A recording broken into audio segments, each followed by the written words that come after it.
my Mitchell is watching, but it was brought to my attention how I'm always saying no one watches my videos, and which is untrue. Mitchell does watch my videos, my Mitchell Cool.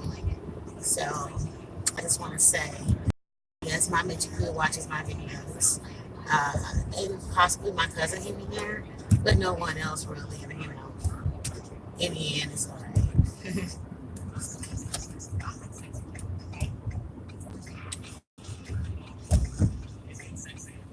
I gotta get used to taking these streets that I normally don't take unless I'm riding with someone else. Oh, look at that. See? Look at that. Look at that. Look at that. The light turned so fast I wasn't ready.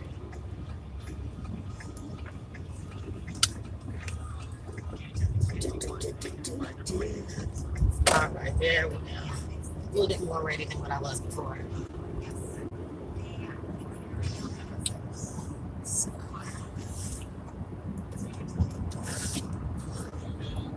what is with the tailgaters? You guys can't see what I can see. I mean, well, I will have it on my little dash cam thing I have here. So, you know, I had already planned on, composing a bunch of clips of, just awful drivers, near accidents, and just craziness. So I'm still collecting because I don't do much driving anymore. The most driving that I do voluntarily is when I'm working, and I should be back at work later this week. Uh, so just recently, I haven't been doing a lot of driving per se. My husband's been doing the driving, so uh, I got to get those clips and put them together. It's going to be a nice compilation of STL drivers out to kill everyone, because that's how they drive. I mean, they speed like there's no tomorrow. They tailgate tremendously, lane change, interrupt turnings without signal, no warning. I mean, and of course, the pedestrians that break the law by jaywalking, you know, you're kind of putting your own life in jeopardy by jaywalking, but at the same time, these cars be speeding in and out of lanes so quickly that they don't have time to react even in the most normal manner. So, you know, that's something. I am a cautious driver. I drive the exact speed limit. Yeah. I'm the type of person who don't like to be on the roadway, whatever, get over it. But I drive the exact speed limit. If not, maybe a notch or two under, depends on the flow of the traffic. I do not, under any circumstances, tailgate, and I signal every move that I make. And the reason why is I do not want to hurt myself or anyone that's traveling in my vehicle with me, nor do I want to injure my vehicle or any other driver, pedestrian, or their personal property. I'm just not about that. And there's nowhere in this world, up until this point in my life, while I'm speaking, that I know of, that I need to be there so fast that I have to speed and put my life and other lives in jeopardy. There's nothing.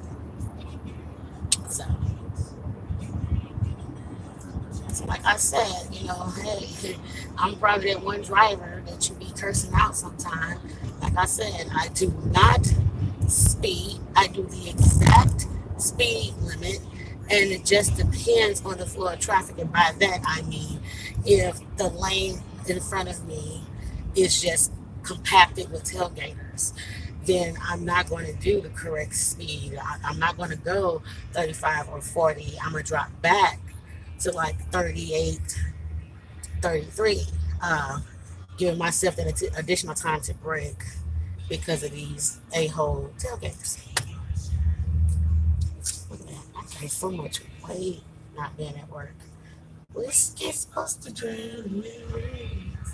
Like I said, I hope I don't get in trouble for copyright infringement, but I am listening to a public radio station, so maybe that helps. I'll know after this broadcast if, you know, I'm getting flagged, so to speak, and then I'll know. No, you can't even play broadcast radio.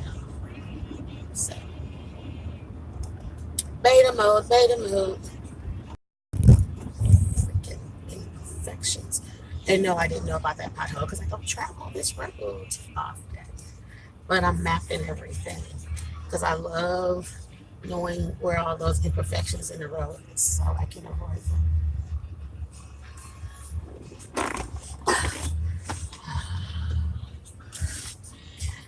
Oh, that's it's like that.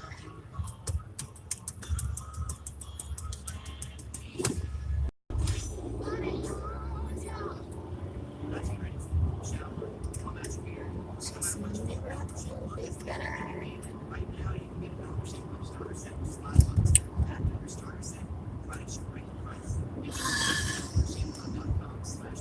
Yeah, I can't wait to get back to work. Oh my God, the boredom, the empty pockets. So, you know, I was just recently working, after you get the bills and stuff out of the way, the groceries and all that, I still had some of, my time, me time money to where I could go meet with my aunt or my cousin or something like that and go out for some drinks, good time. But being out of work, um, this last time, man, it didn't remember a real number. Like it took me back further than before when I wasn't working. It's like, how am I broker now than I was before I went back to work that time? It's crazy, isn't it? Economics, I guess. Inflation, cost of living. I can't really blame it on that because I'm a routine shopper, I pretty much buy the same things unless I get a trial of something that's much better, no matter what category of life goods may be. Otherwise, I purchase the same things, I use them in the same exact moderation, and with this financial strain, I probably, use everything less. Once again, that's toiletries, food, whatever, I use it less. Um, and it still seems like I'm more strapped for cash this time not working than I was the previous time working. It's crazy, and nothing has changed. Like, as a matter of fact, well, no, I was going to say my bills have just recently went down, but that's not true. They just kind of balanced out in a more livable way. So there you go. What we save by paying a mortgage versus renting, that's spread out amongst those additional bills that come with it. Like I said, water, trash, sewer, security. But yeah, so I'm not whining. I'm just talking, making an errand run. I just felt like making a video, but at this moment, I don't really have any topics. Not political. I'm not, religious. So no conversations of church and state. Um, my daughters are doing well in their adulthood now. They're doing great. So, I mean, um, my mom is still around, blessing, blessing. But just like a lot of people her age, she has some, minor to moderate health issues. Trying to keep up on that. And so I just don't really have anything to really talk about. Um, I guess that's the way the cookie crumbles. But what I am going to do, since there's not much to talk about, when I get back home, I am going to um, merge my dash cam video with the live if I can go back and edit it like that. And that way, besides looking at my chunky profile, you can see what I can see in my city, STL, the loop. See, saying it doesn't have the same oomph anymore because it's not the city, it's the residents of the city. Okay, so the residents of this city, born and raised, STL, have lost their minds. Not all of the residents, mind you. And when I say STL, or when I say St. Louis, or when I say the city, trust, I'm talking about all you county folks too. All of you folks, everybody. North, south, east, west. North City, South City, West City, East St. Louis, Falls, Chesterfield, Florissant, definitely St. Anne, St. John, Wellston. I'm talking about all you guys. I'm talking about our whole little metropolis, you know, okay? When you look on a map of Missouri and you look for St. Louis or Chesterfield or something, you're going to get the same map outline. I'm talking about everybody that outline. So don't think you're exempt because you live in Z County, or because you make 120 grand a year, or don't think you're exempt, sweetheart, because you're not. You may not be out here committing the daily crimes, to which I mean home invasions, carjackings, assault, murder, but you're committing some crime that is eventually going to hurt yourself, your family, your community. Okay, so you're not exempt. I'm talking about everybody. And hello, everyone, no one in the universe. That's what I mean. So you're not exempt. But like I'm saying, my city is something else. My city is something else. So tis what tis, you know, in my city. Not my city, but you get certain terms you can't get past. So,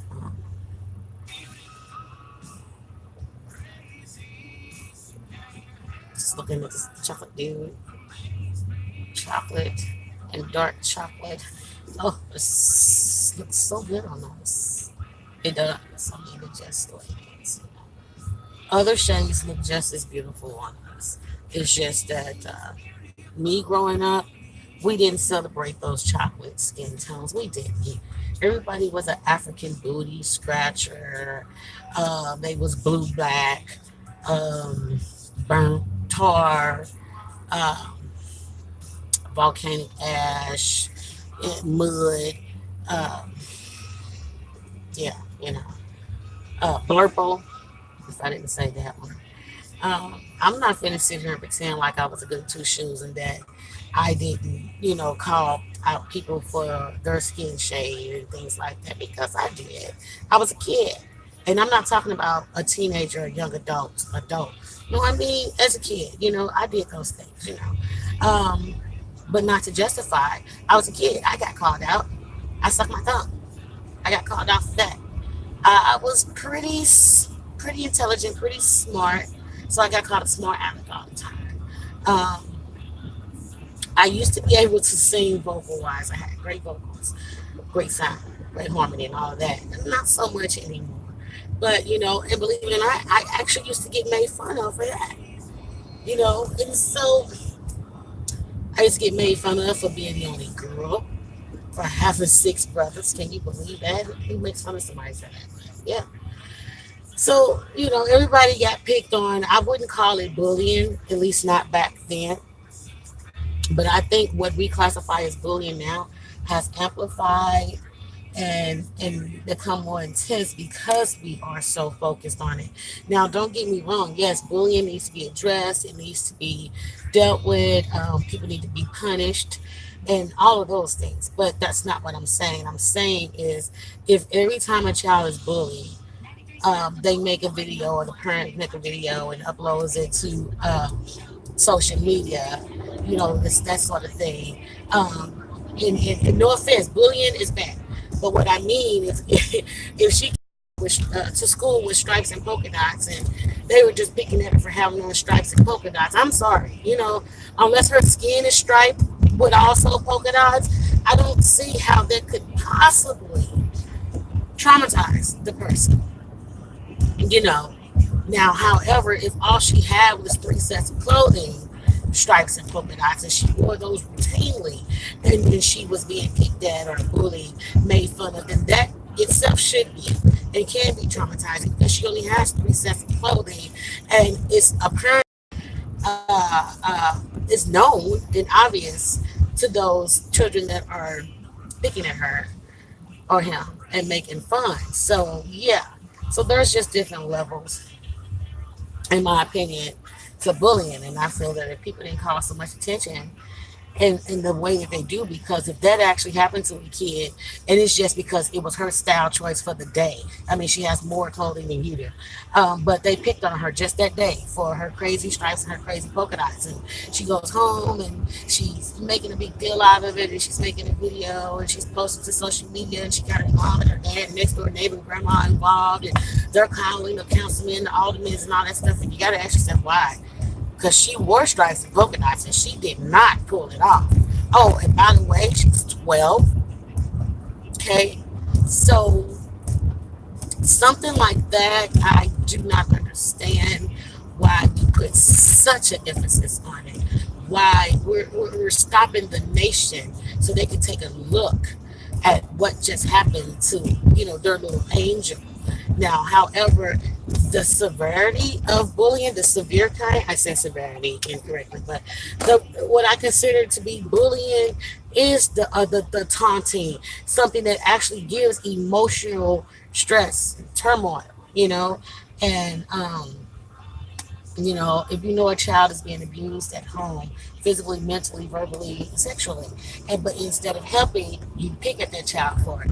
If you know that that child is having, their family is having financial problems, so there are things that you take for granted that this child cannot take for granted on an actual daily basis. You understand what I'm saying? Yeah, you don't do things like that. Someone's overweight, if they have a disability or a tick, a condition, anything like that that you are well aware of, and if you pick fun of it, uh, knowing that it's going to cause hurt and pain and emotional distress, yeah, you're bullying, and yeah, everything that we need to happen with you for that needs to happen. Doesn't matter what it is. Suspension, expulsion, revoking of your many, you know, cell phones and electronics and things like that. I don't know, guys. I'm just kind of babbling here because, like I said, I'm just on a quick run, and I just wanted to make a video. I may not even upload this, but if I do, hey, nice topic, bullying. But like I said, don't want to seem heartless. Some things are not bullying. I'm not going to call them a rite of passage as a child either, but you have to admit, if you take a million of us, especially here in America, if you take a million of us within the last 20, 30 years, take a million of us the last 30 years, oh my God, 900,000 of us were picked at, made fun of, so to speak, in one way or the other. Unfazed, untraumatized. I mean, we may have petty attitudes towards those people, slight petty style grudges, like, oh, I couldn't stand her. She thought she was back in school, Yeah, but nothing to where we need to see a therapist, nothing where we attempted to take our lives or the lives of others. Now, that other 100,000, yeah, they have reason to be angry, bitter, vengeful. I just don't feel that anyone should let things like that make them suicidal. It's my personal opinion. I cannot account for other people's emotional state. So, having said that, people, please stop bullying. I mean, please stop bullying. Please stop picking at people. You know why? Somehow you're getting off on it. I implore you to find another way to get off. How about that? That makes sense. Find another way to get your jolly wallets, okay? Find another way to make it wet, get it wet, to break them out something. Find another way because this doesn't make sense. Okay, well, I'm at my destination, and I shall return back to my vehicle. Do I got any money up there? I hate not having money. But until then, is there any money in here? No money. like, uh, Okay, guys, thanks for going along for the ride. Oh, here we go again. I always forget how to stop this thing.